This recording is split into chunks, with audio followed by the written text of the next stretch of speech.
আসসালামু আলাইকুম প্রিয় শিক্ষার্থীরা, আজকে আলোচনা করব অষ্টম শ্রেণীর 4.1 এর ঘ নাম্বার। এখানে বললো সূত্রের সাহায্যে বর্গ নির্ণয় করো। তাহলে এখানে ঘ নাম্বার কি বললো? 7p - 2q। তাহলে এখানে আমরা আগে এই রাশিটাকে কি করব? বর্গ নির্ণয় করব। তাহলে বর্গ নির্ণয় করি। এখানে কি আছে? 7p - 2q, তার উপর কি আছে? Whole square.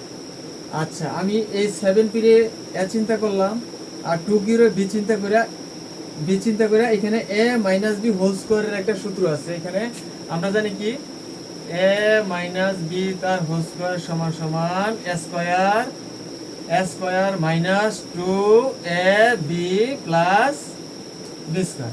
আচ্ছা, এখানে তাহলে এখানে 7p রে আমি এ চিন্তা করব, 2q রে বি চিন্তা করব। তাহলে এখানে a - b হোল স্কয়ার একটা সূত্র পড়ে। তাহলে a স্কয়ার হলো 7p, a square minus 2ab হলো 2q, 2ab plus b square, b হলো কি 2q square plus a square minus 2ab plus b square, b হলো 2q, তার উপর কি হবে? Whole square. আচ্ছা, এখন